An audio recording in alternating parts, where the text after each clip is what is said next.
नमस्कार, आप देख रहे हैं इंडिया टीवी। मैं हूं पंकज भार्गव। इस वक्त दिल्ली के बीजेपी हेडक्वार्टर्स में बड़ी बैठक चल रही है। यूपी विधानसभा चुनाव की बाखिल इस पर चर्चा हो रही है, लेकिन पार्टी का पूरा फोकस अब भी पश्चिमी उत्तर प्रदेश पर बना हुआ है, क्योंकि पहले चरण की वोटिंग से पहले अब हर पार्टी के पास बस 2 हफ्ते का ही वक्त बचा हुआ है। आज योगी आदित्यनाथ ने गाजियाबाद में डोर टू डोर कैंपेन किया है। वो एक दलित बस्ती गए और वहां लोगों से उन्होंने मुलाकात की। फिर उन्होंने समाजवादी पार्टी को लेकर कुछ ऐसी बातें कही जिनसे पता चलता है कि बीजेपी इस वक्त अपनी सबसे बड़ी स्ट्रेटेजी पर काम कर रही है। यह रिपोर्ट आप देखेंगे तो पश्चिमी उत्तर प्रदेश के लिए आपको बीजेपी का सबसे नया प्लान समझ में आ जाएगा।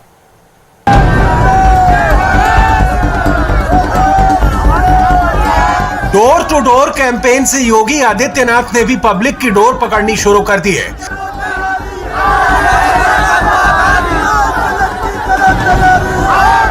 ये गाजियाबाद की दलित बस्ती राजीव कॉलोनी है और यहाँ मुख्यमंत्री योगी आदित्यनाथ का आना बीजेपी की तरफ से एक बड़ा मैसेज है, जिसे वो गाजियाबाद नहीं, सिर्फ पश्चिमी यूपी तक भी नहीं, बल्कि पूरे उत्तर प्रदेश तक पहुँचाना चाहती है।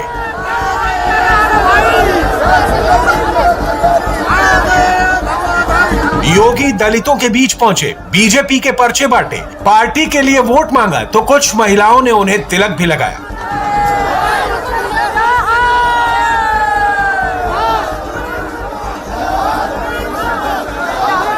पश्चिमी उत्तर प्रदेश और खासकर दलितों से ग्राउंड पर कनेक्ट करने के लिए ये योगी का तरीका है। सवाल है कि क्या जाट वोटों की कमी बीजेपी दलितों के वोटों से करना चाहती है?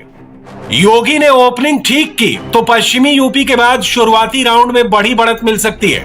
पहले गाजियाबाद में हज हाउस बनता था, हमारी सरकार ने कैलाश मानसरोवर का भवन बना दिया। किराना से पलायन नहीं, पश्चिमी उत्तर प्रदेश रैपिड रेल की प्रगति के साथ, तेजी के साथ आगे बढ़ने का कार्य करेगा।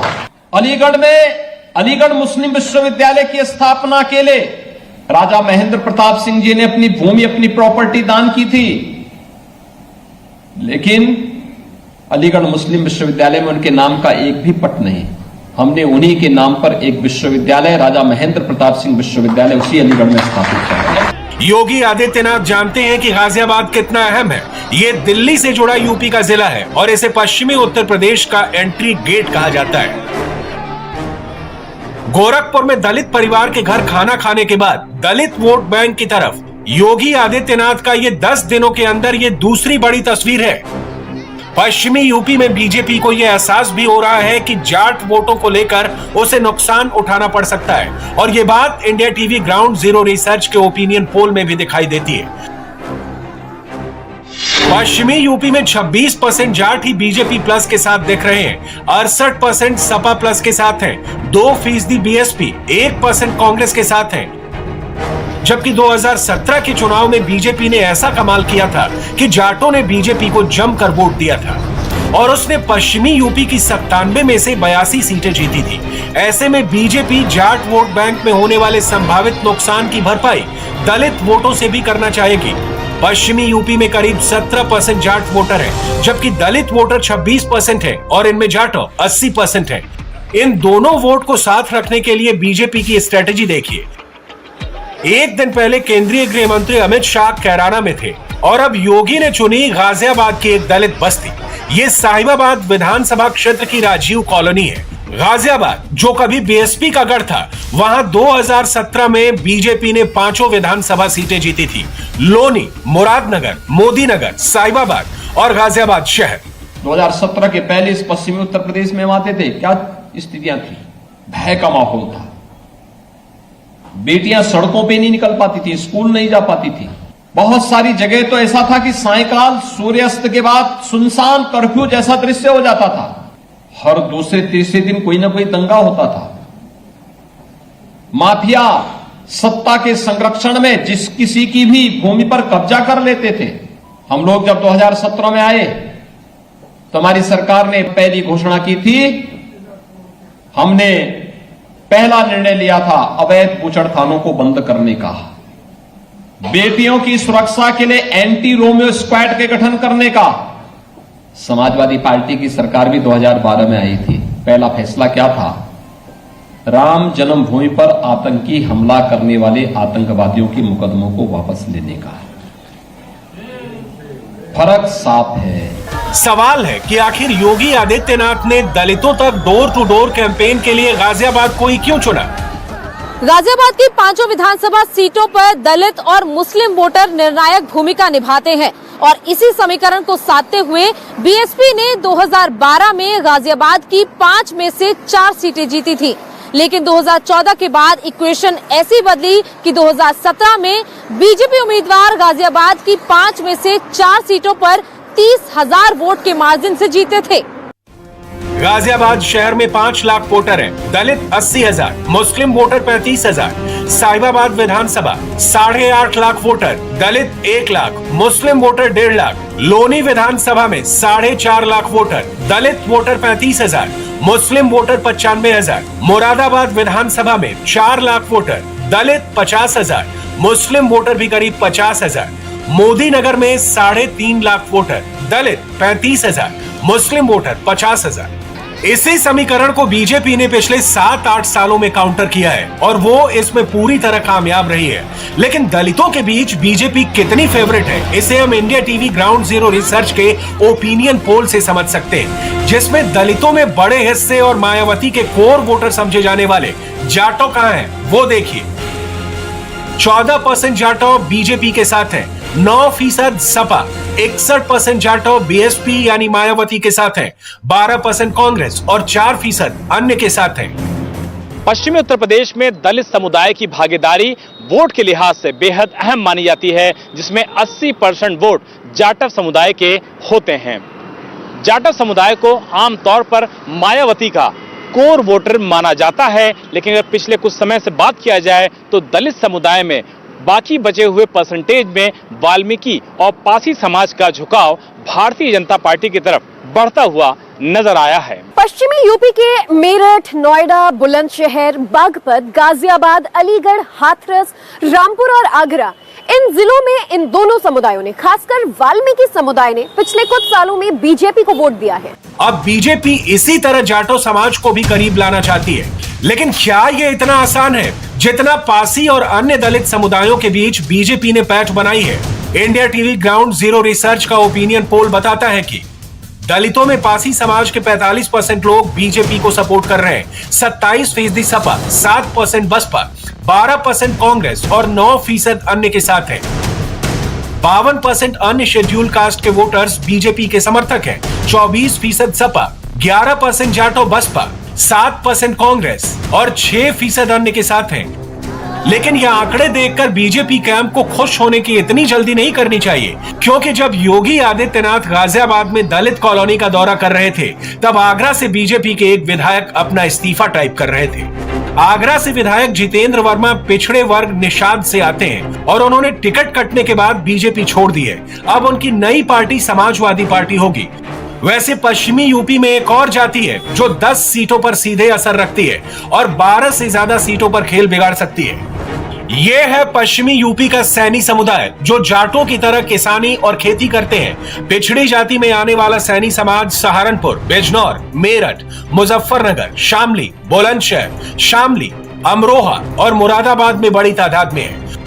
और मुरादाबाद में ही समाजवादी पार्टी को बड़ा झटका लगा है। अखिलेश यादव से नाराज होकर समाजवादी पार्टी के विधायक हाजी रिजवान ने पार्टी से इस्तीफा दे दिया है और अब उनका कहना है कि वो अखिलेश के कैंडिडेट को हराने के लिए लड़ाई लड़ेंगे। मुरादाबाद से कुंदरकी से एमएलए हाजी रिजवान 4 बार विधानसभा चुनाव जीत चुके हैं, लेकिन उनका टिकट काटकर सांसद शफीकुर रहमान बर्क के पोते को उम्मीदवार बनाया गया। बस इसी से नाराज होकर हाजी रिजवान ने इस्तीफा दे दिया। मैं समाजवादी पार्टी से इस्तीफा देता हूँ।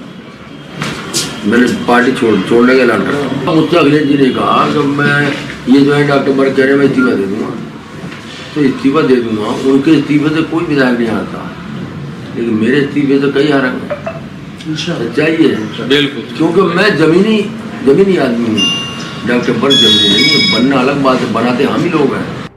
मुरादाबाद अहम जिला है, यहाँ सीट तो सिर्फ 6 है। ठाकुरद्वारा, कांट, मुरादाबाद ग्रामीण, मुरादाबाद नगर, बिलारी और कुंदरकी, जहां दूसरे चरण यानी 14 फरवरी को वोट डाले जाएंगे। लेकिन मुरादाबाद ऐसा जिला है जो आसपास की बाकी जिलों की वोटिंग पर भी असर डालता है।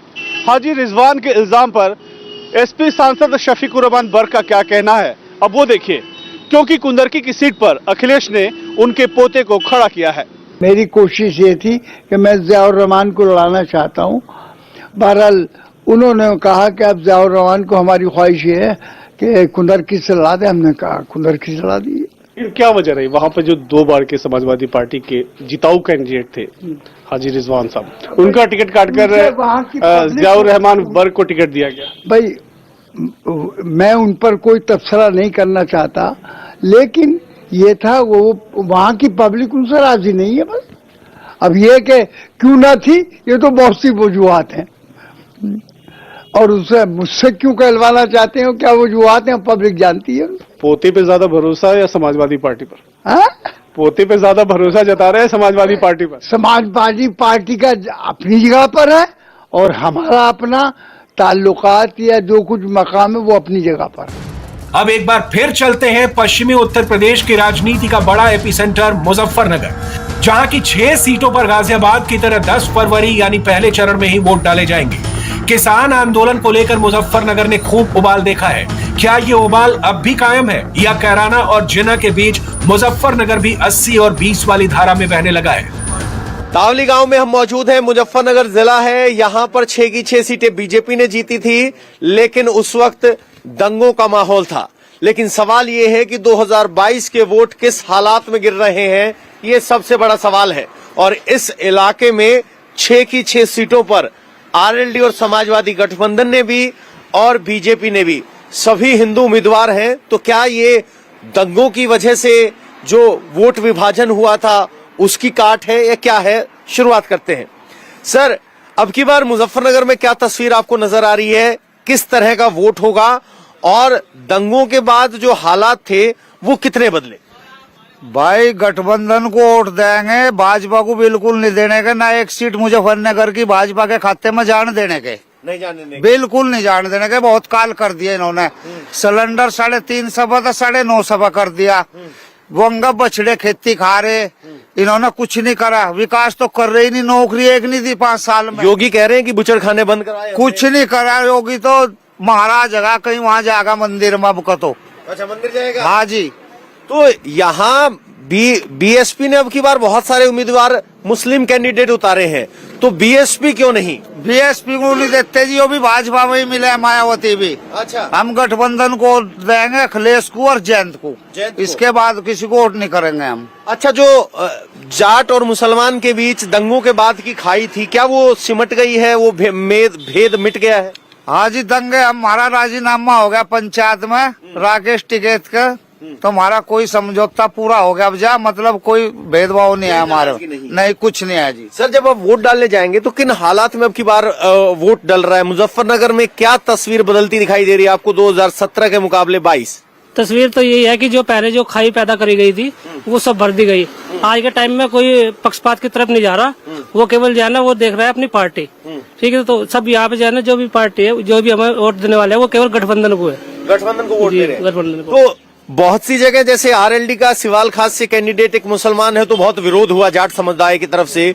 तो क्या ये विरोध सिर्फ कुछ सीट पर है या मन में अभी भी मनभेद बाकी? मनभेद कोई भेद बहुत जगह विरोध है। ये किस बात को लेकर? इस बात को लेकर ये है कि हमने सबने मन बना रखा था गठबंधन को वोट देंगे। जिले में एक भी मुस्लिम एमएलए को टिकट नहीं दिया, इससे विरोध है गठबंधन का। मुजफ्फरनगर में क्या हवा बह रही है ये आपके सामने है, लेकिन 2017 के विधानसभा चुनाव में यहां ऐसी हवा चली थी कि पश्चिमी उत्तर प्रदेश में बड़ी सियासी ताकत राष्ट्रीय लोक दल का भी सफाया हो गया था। 2017 के नतीजों में 2013 के मुजफ्फरनगर का भी असर था। वोटों में जबरदस्त ध्रुवीकरण हुआ था। मोदी फैक्टर या कहें कि लोग डबल इंजन को भी आजमाना चाहते थे। आप एक बार सभी दलों की प्रत्याशियों की सूची देख लीजिए, पहली 2 सूची जो निकली होगी उसको देख लीजिए, पता लग जाएगा ये लोग प्रदेश के बारे में इनका विजन क्या है, इनका एजेंडा क्या है। हमारी सोच उत्तर प्रदेश को देश की नंबर 1 की अर्थव्यवस्था बनाने के लिए है, जिससे उत्तर प्रदेश की 25 करोड़ जनता के चेहरे पर खुशहाली लाई जा सके।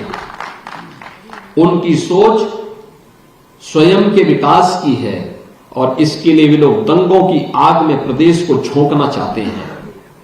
केराना में हिंदू व्यापारियों को पलायन करने के लिए मजबूर करने वाले व्यक्ति को वे टिकट देते हैं।